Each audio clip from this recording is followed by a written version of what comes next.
Do your joints make cracking sounds? This is called joint cracking. In most cases, it's normal. The sound comes from gas bubbles inside the joint fluid.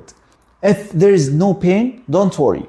But if you feel pain or swelling, see your doctor. And now you can start this simple exercise. This is straight leg raise.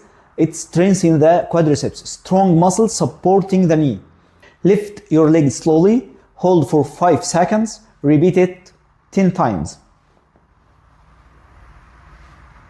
For each side. It will improve the pain and cracking. Don't forget to follow me for more orthopedic tips. Salam.